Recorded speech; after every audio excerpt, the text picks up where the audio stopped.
साल 1938 जिस वक्त हिटलर की नाजी फौज पूरी दुनिया को फतेह करने में लगी थी, ठीक उसी वक्त दो जर्मन साइंटिस्ट एक ऐसे चीज पर एक्सपेरिमेंट कर रहे थे जिसका परिणाम इतना डरावना होगा, इसकी कल्पना वो खुद कभी सपनों में नहीं किया था। वो इस बात से बिल्कुल अनजान थे कि उनका ये रिसर्च आने वाले दिनों में लाखों लोगों के मौत का कारण बनने वाली है और इस रिसर्च की वजह से लाखों परिवार बिखरने वाले हैं। ऑटो हॉर्न और फ्रिज स्ट्रासमैन ये वही साइंटिस्ट हैं जिनके रिसर्च के दम पर इंसान ने कुछ ऐसी चीज बना ली जो सिर्फ भगवान के पास होनी चाहिए थी, और वो चीज थी परमाणु हथियार। लेकिन सवाल ये है, जिस चीज की खोज खुद जर्मन साइंटिस्ट ने किया था, वो खुद इसे क्यों डेवलप नहीं कर पाए, और कैसे अमेरिका ने सारी दुनिया से छुपकर इस एक्सपेरिमेंट को एक महाविध्वंसक हथियार में तब्दील कर दिया, जिसके दम पर उसने न सिर्फ विश्व युद्ध की पूरी बाजी पलट कर रख दी, बल्कि इसी के वजह से अमेरिका को सुपर पावर होने का खिताब भी मिला। डीएमटी के इस एपिसोड में आपका एक बार फिर से स्वागत है। परमाणु हथियार, जो इंसान की बनाई गई अब तक की सबसे विध्वंसक हथियार है, इसे बनाने का किताब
समर्थ रखता था, क्योंकि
सुबह के 8:00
2024 के सरकारी आंकड़ों के आधार पर दुनिया में सबसे ज्यादा परमाणु हथियार रखने वाला देश है रसिया, जिसके पास 5,977 के करीब परमाणु हथियार मौजूद है। और दूसरे नंबर पर है यूएसए, जिसके पास 5,428 वॉरहेड्स हैं। फिर इसके बाद दुनिया के तमाम देश के पास भी ये हथियार मौजूद है, जिसमें चाइना के पास 350, फ्रांस के पास 290, यूके के पास 225 और पाकिस्तान के पास भी 165 के करीब वॉरहेड्स मौजूद हैं। और इंडिया के पास लगभग 160 वॉरहेड्स हैं। इजराइल के पास 90 वॉरहेड्स हैं, लेकिन आधिकारिक तौर पर उसने कभी इसको स्वीकार नहीं किया है। लेकिन दुनिया के सीक्रेट एजेंसी और न्यूक्लियर एक्सपर्ट के मुताबिक उसके पास तकरीबन 90 वॉरहेड्स मौजूद हैं। नॉर्थ कोरिया का तानाशाह किम जोंग भी इस रेस में पीछे नहीं है, उसके पास भी 40 से 50 वॉरहेड्स मौजूद हैं। लेकिन परेशानी इसके होने से नहीं बल्कि इसके इस्तेमाल से है।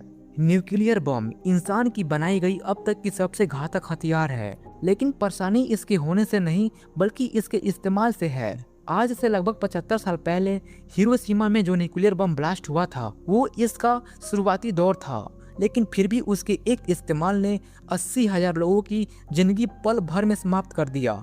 और आज दुनिया भर में मौजूद सारे परमाणु बम उससे कई ज़्यादा एडवांस और स्ट्रॉन्ग हैं। 1961 में रसिया ने जो टीसार बम का परीक्षण किया था वो उस बम से 3000 गुना ज्यादा शक्तिशाली है। एक अनुमान के मुताबिक अगर लिटिल बॉय के जगह पर इसका इस्तेमाल किया गया होता तो विस्फोट के तुरंत बाद लगभग 8 से 10 किलोमीटर चौड़ा आग का गोला बन सकता था और उस क्षेत्र में मौजूद लगभग हर चीज तुरंत भाप में तब्दील हो जाती और 40 किलोमीटर के दायरे में आने वाले हर चीज नष्ट हो जाते। 1946 में जब अमेरिका ने इसका इस्तेमाल जापान के खिलाफ किया था तो दुनिया भर में ऐसा कोई देश नहीं था जो इस हमले का जवाब दे सके, और यही वो कारण थी कि जापान को सरेंडर करना पड़ा। और जापान ही नहीं, उसके जगह पर कोई भी मुल्क होता तो वो भी वही करता। उस समय परमाणु शक्ति ने विश्व युद्ध पर विराम लगा दिया, लेकिन आज वो दौर नहीं है। आज दुनिया भर में तमाम मुल्कों के पास ऐसी शक्ति मौजूद है। ऐसे में अगर कभी तीसरा विश्व युद्ध होता है तो उसका परिणाम बहुत भयंकर होगा। अगर एक देश अपने अस्तित्व को बचाने के लिए इस शक्ति का प्रयोग करता है तो दूसरा देश भी करेगा, और फिर तीसरा, चौथा, पांचवा सब करेंगे। फिर उस समय दुनिया का क्या होगा? इंसान उस वक्त अपने अस्तित्व को कैसे बचा पाएगा? ये सवाल आपसे है। और ये भी कि क्या होगा अगर अमेरिका, इजराइल और ईरान जंग के बीच ईरान परमाणु हथियार बना ले। तो ये थी परमाणु हथियार बनने की कहानी, लेकिन असली सवाल आज भी वही है, क्या इंसान जिस ताकत को अपने हाथ में लिया है, क्या वो उसे संभाल भी सकता है? 1945 में जब हिरोशिमा और नागासाकी पर परमाणु बम गिरे थे तो उस वक्त दुनिया के सामने सिर्फ एक ही देश था जिसके पास ये ताकत थी। लेकिन समय के साथ साथ ये ताकत कई और देशों के हाथ में पहुंच गई है। कोल्ड वार के दौरान अमेरिका और सोवियत यूनियन के बीच ऐसी होड़ शुरू हुई जिसमें दोनों देश लगातार पहले से ज्यादा ताकतवर परमाणु हथियार बनाते जा रहे थे। 1960s और 70s के दौर में दुनिया में मौजूद न्यूक्लियर वेपन्स की संख्या 70,000 से ज्यादा हो चुकी थी। हर देश यही चाहता था कि उसके पास इतना बड़ा न्यूक्लियर आर्सेनल हो कि कोई दुश्मन देश उस पर हमला करने की हिम्मत ना कर सके। इसी रणनीति को कहा गया म्यूचुअली असॉल्ट डिस्ट्रक्शन, यानी एक देश ने न्यूक्लियर अटैक किया तो जवाब में दूसरा देश भी हमला करेगा और अंत में दोनों ही देश पूरी तरह से बर्बाद हो जाएंगे। यही वजह थी कि इतनी बड़ी संख्या में परमाणु हथियार होने के बावजूद भी कोल्ड वार के दौरान कभी न्यूक्लियर वार नहीं हुआ। लेकिन इसका मतलब ये नहीं है कि खतरा खत्म हो चुका है। आज भी दुनिया में हजारों न्यूक्लियर हथियार मौजूद हैं और इन हथियारों को लॉन्च करने का फैसला सिर्फ कुछ लोगों के हाथ में होता है। इतिहास में कई ऐसे मौके भी आए जब दुनिया न्यूक्लियर वार के बहुत करीब पहुंच गई थी। 1962 का क्यूबन मिसाइल क्राइसिस ऐसे ही एक पल था जब अमेरिका और सोवियत यूनियन लगभग परमाणु युद्ध की कगार पर पहुंच चुके थे। सिर्फ कुछ फैसलों और कुछ लोगों की समझदारी की वजह से दुनिया उस समय बच गई थी, लेकिन भविष्य में हमेशा ऐसा ही होगा इसकी कोई गारंटी नहीं है। आज के समय में जियो पॉलिटिक्स पहले से ज्यादा कॉम्प्लेक्स हो चुकी है। Russia Ukraine war, China Taiwan tension, Middle East conflict, India Pakistan rivalry, ये सभी ऐसी फ्लैश पॉइंट हैं जहां अगर हालात काबू से बाहर हो जाए तो परमाणु जंग होने का खतरा पैदा हो सकता है। और अगर कभी किसी बड़े देश ने परमाणु हथियार का इस्तेमाल कर दिया तो उसके बाद घटनाओं की जो चेन रिएक्शन शुरू होगी उसको रोकना लगभग नामुमकिन हो जाएगा, क्योंकि एक देश हमला करेगा तो दूसरा जवाब देगा और फिर तीसरा, चौथा, और कुछ ही घंटों के अंदर पूरी दुनिया परमाणु के तूफान में बदल सकती है। साइंटिस्ट के अनुसार अगर आज के न्यूक्लियर आर्सेनल का सिर्फ एक छोटा सा हिस्सा भी इस्तेमाल हो जाए तो उससे पैदा होने वाला स्मोक और डस्ट पूरी पृथ्वी के एटमॉस्फेयर में फैल सकता है, जिससे शुरू हो सकता है न्यूक्लियर विंटर। ऐसी स्थिति जिसमें सूरज की रोशनी धरती तक ठीक से पहुंच ही नहीं पाएगी, तापमान अचानक गिर जाएगा, फसलें उगना बंद हो जाएंगे और दुनिया भर में भयानक अकाल पड़ सकता है। यानी न्यूक्लियर वार में सिर्फ वो लोग नहीं मरेंगे जो ब्लास्ट के पास होंगे, बल्कि पूरी मानव सभ्यता खतरे में पड़ सकती है। और शायद यही वो वजह है कि आज तक हिरोशिमा और नागासाकी के बाद कभी किसी देश ने न्यूक्लियर वेपन्स का इस्तेमाल नहीं किया, क्योंकि दुनिया के नेताओं को भी यह बात समझ में आ चुकी है। न्यूक्लियर वार में कोई जीता नहीं, सिर्फ पूरी दुनिया हार जाती है। लेकिन इसके बावजूद आज भी नए नए न्यूक्लियर वेपन्स बनाए जा रहे हैं, नए मिसाइल सिस्टम डेवलप किए जा रहे हैं और कई देश अपनी न्यूक्लियर कैपेसिटी को लगातार अपग्रेड कर रहे हैं। यानी इंसान ने जिस हथियार को कभी युद्ध खत्म करने के लिए बनाया था, वही हथियार आज भी पूरी मानव सभ्यता के सिर पर एक परमानेंट खतरा की तरह लटक रहा है। और शायद यही परमाणु हथियार की सबसे बड़ी सच्चाई है। यह सिर्फ एक हथियार नहीं है, यह इंसान की बनाई हुई सबसे बड़ी ताकत भी है और सबसे बड़ी खतरा भी।